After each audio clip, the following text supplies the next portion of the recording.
And that's good. That's good. Tell me something. Now we're going to really get into some stuff. We know that, okay, you've gone through high school and this thing called ISS. Yeah. At my school, we call it in-school suspension. Yeah. But of course, in some schools, they put you on out of school. Oh, yeah. Okay.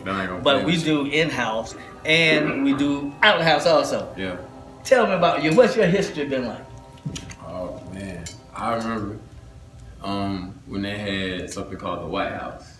Like, The White House. Yeah, Jackson Middle School. I was in the White House. You know what I'm saying? Like little kid in the White House. So then they took that away.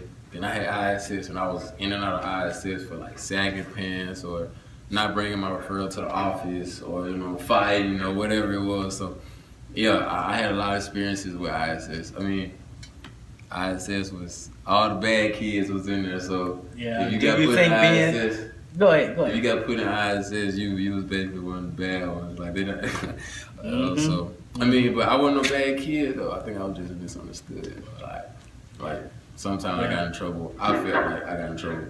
I mean, it's every kid. I ain't do nothing. Yeah. So I mean, sometimes I actually felt like, come on, man, I ain't do nothing. Why you on my back? So sometimes I was just being defiant because I felt so like aggravated. Like you always picking with me, man. I'm not doing nothing. So. Yeah, so I mean, a lot of times because it's power in the tongue, so said a lot of things and got suspended, and so ISS was jumping though. I ain't gonna lie, like when the teacher left, we got crazy. And, what was your grades like? Oh, I had good grades. How you gonna be in ISS and have good grades? I mean, but never judge a book by its cover. You know what I'm saying? There's a lot of people in prison who are super intelligent, like the most intelligent person you'll meet. So I mean, I had good grades, but I was little, I was bad, I had a lot of friends. Yeah, so. I've seen that as a teacher myself. A lot of times, those students could be some of your most intelligent students. Mm-hmm. Why? Because a lot of times they can get so bored in school. Yeah, they get bored, and if you're not keeping them busy and engaged in work, and if you certainly can't get them motivated on their own. Mm-hmm. Then they're going to turn that action into something negative. Wow. And that's something I try not to do with my students. And I try to treat them with respect. I treat them like they're young adults, especially since I'm teaching high school. I started out teaching elementary, middle school. But when I got to the high school, I decided I'm going to try a different approach. I'm telling you, I've had so much success. When you treat these young men like they are young men and give them respect, it always get reciprocated back to me. Yeah, you gotta give respect to get respect. Yes. Now I do understand this, that I'm to give respect regardless whether this other person respects me or not. Mm-hmm. But I have found in order for me to get the best out of my students, I have to elevate them. I have to stop saying you're a child. I have to say you're a young man. And young men, they love being respected. Mm-hmm. I think it's something God put in them. You're going to respect me.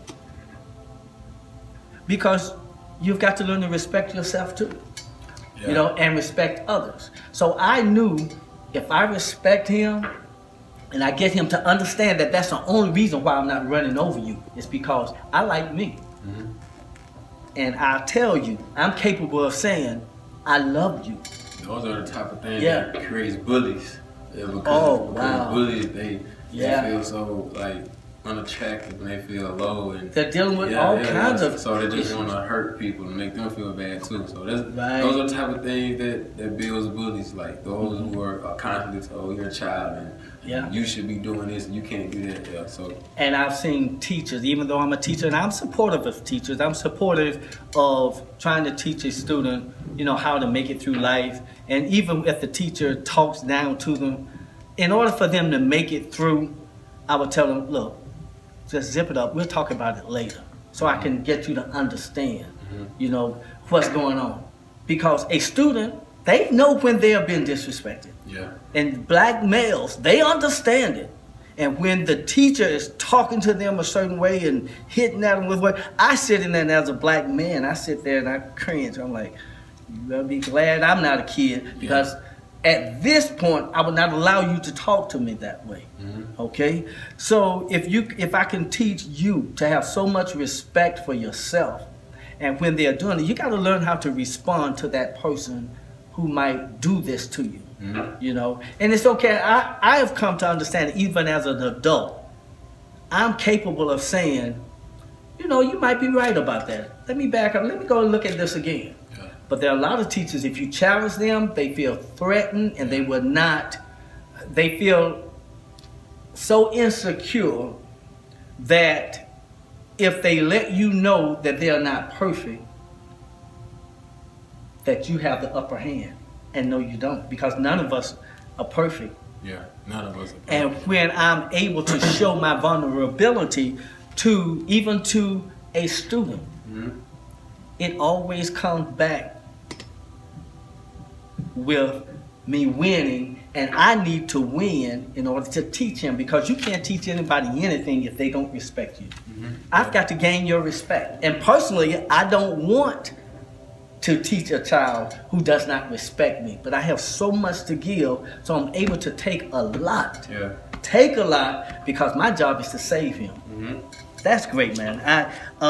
This Let's Rap thing is not only for my brother here, but it's for me also. You know, this is something new I'm doing, and trying to reach these brothers and do my part to lift them on up, so that when I'm gone, they can continue on, okay, with some wisdom. Okay, so have you ever had any brushes with the law? Yeah, growing up, 9th grade, high school, when I started going to high school, I started getting into a lot of brushes with the law, like distributing stolen property, whatever the charge is that you get when you go into people's cars. I don't know. Robbery? Theft? Yeah. Okay. One of them. And another one at truancy for skipping school and stuff like that. Yeah. So I got a probation. I got a probation 2 years ago on December 8th. But yeah, though, ever since then, though, like ever since I got out of probation December 8th. Yeah. I haven't had any running into the law, because you can't keep doing the same childish things over and over. I think you're just growing up. You're growing up. Yeah, it's all about growth. Yeah. It's all about growth, man. You got to grow up and do things the right way, because if you continue to do bad, people gonna see you doing bad, and they might want to follow you, and they gonna do bad. It's gonna be your fault. So you know what I'm saying? Yeah. It's good to do the right things. Make people pick what up type of life things. would this be if everybody's, who wants their kids to grow up in that environment? I certainly don't. We're gonna have to make sure we speak up so that y'all can hear us also.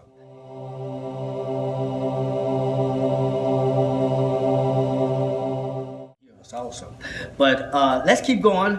Accomplishments. Now I know. Now when I was talking to him earlier, we talked about accomplishments, and he said that he hadn't really accomplished anything. And I thought, oh yes, you have. And even the production that you did a couple of weeks ago. Yeah. That was a dream that you said that you were going to do, and there you go, you did it. Okay. And you did it. And he recruited all these guys together, got all the people coming here. I kind of handed it over to him. I went and got the flyers and what have you, and we kind of collaborated on what the flyer's going to look like and what. And we finally got the flyers out. But he went out and did all the footwork. Yeah. And you got the people here. And so you've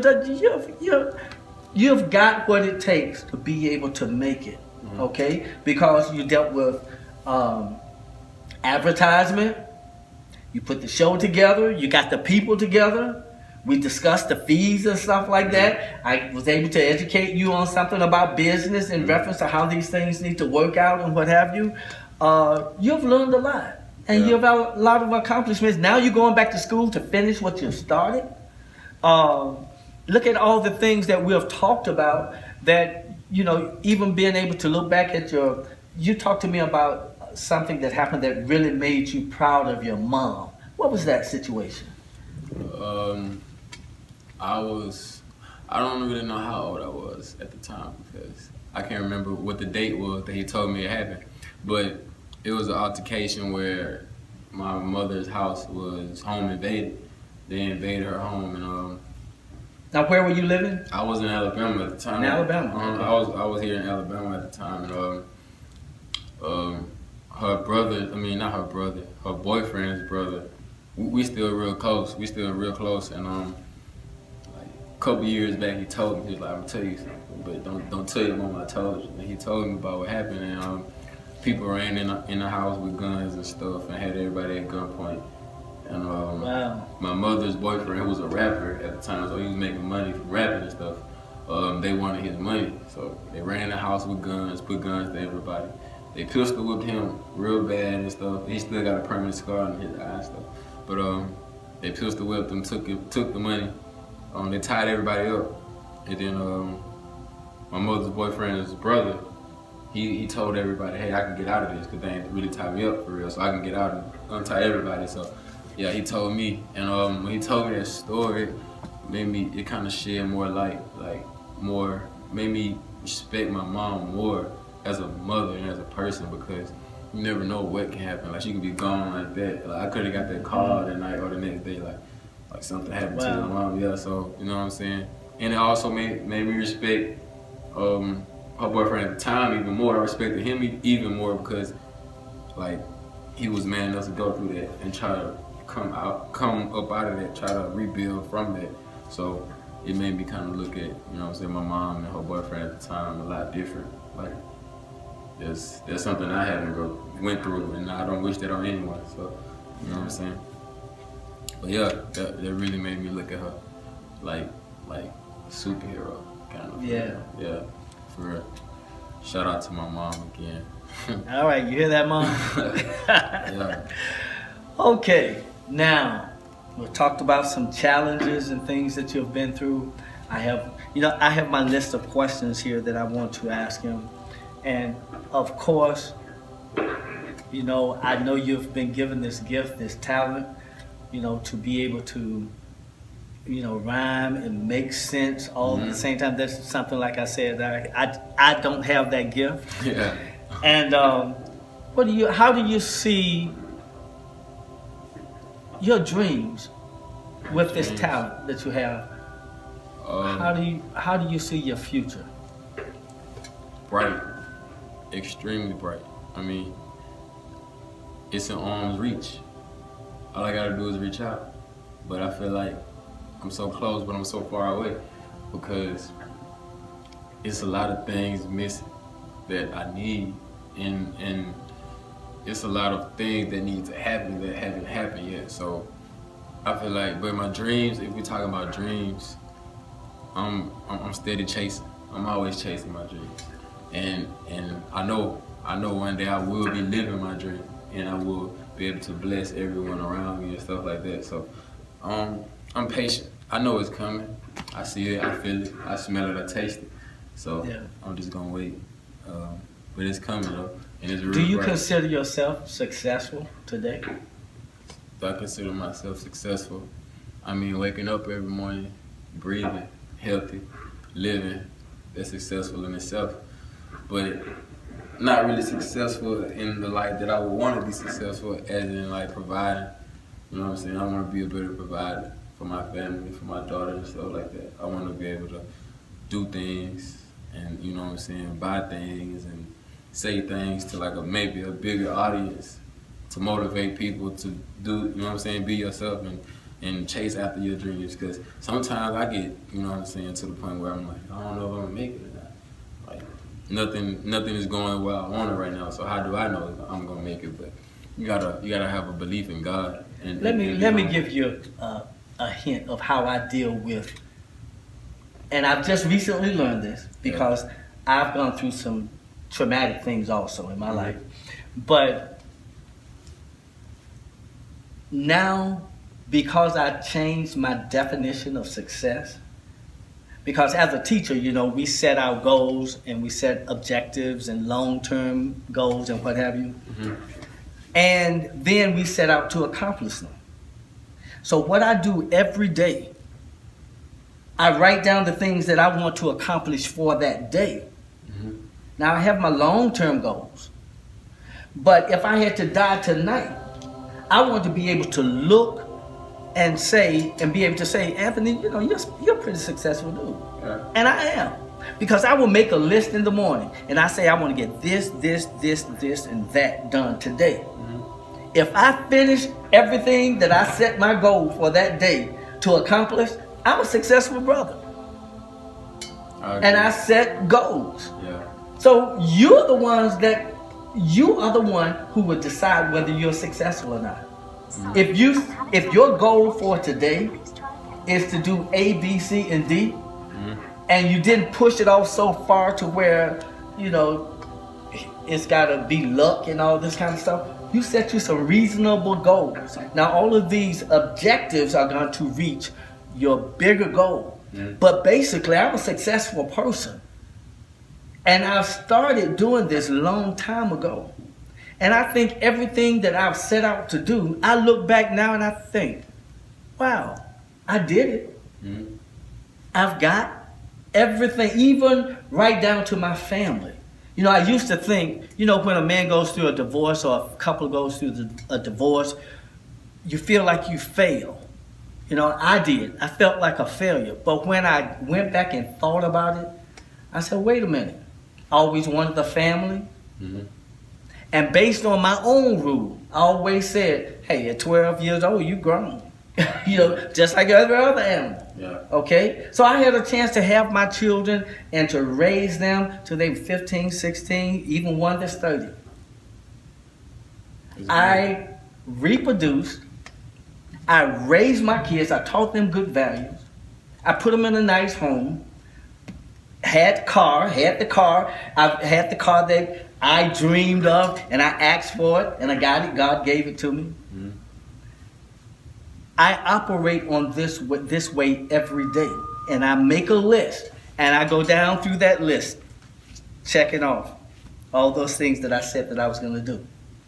So basically, as a person and every day, I set my goals, and I'm saying that's what you're going to have to do, because you are successful. You know, even going back to school, when you finish that degree, you're going to say today, by December, I'm going to be finished. Yeah. That's your goal. Yeah. That's your goal. You're going to finish it. You're a successful brother. Yeah. Okay? Now, we set the goal to do this interview today. You called me yesterday. We made the plans and we said, today we're going to do this interview. Yeah. Successful. We're successful. We got it done. Yeah. And if everyone operated this way, and young brothers, you set your goals, you make them realistic, and you keep setting it. Tonight, I'll set some goals for tomorrow. You'll continue to get to that place where you want to get to. You want to meet people. Put yourself out there. God's going to bring you. Pray about it. You talk to the Creator. And He knows, you know, there's a scripture that says He knows our heart's desire. Yeah. And when you know that and you put Him first, you always stop and thank Him for the things that He's given you. And you start making your faith is when you write that sheet out, what I need to get done today to meet that goal in December. Okay? And to meet that goal when you say, I want to be famous by such and such a time. Well, famous is... That's relative. That's right. You know, you can be famous right here in Jackson. Yeah, we all know you. So what are you doing right now? Yeah. I don't have to go to Atlanta to have a talk show. We're having a talk show right here in Jackson. Yeah. Do I need them to tell me that I'm successful? No, I'm successful because I'm Anthony. Yeah. I'm successful. You're successful because you're celebrity rich. Okay? So that's the attitude that we need to take. Yeah. And what we're going to do, you got to learn to network. There are other people out there that can help you, that can open doors for you, and that you can open doors for other people. Okay? So I'm going to say keep working, keep reaching, and keep dreaming.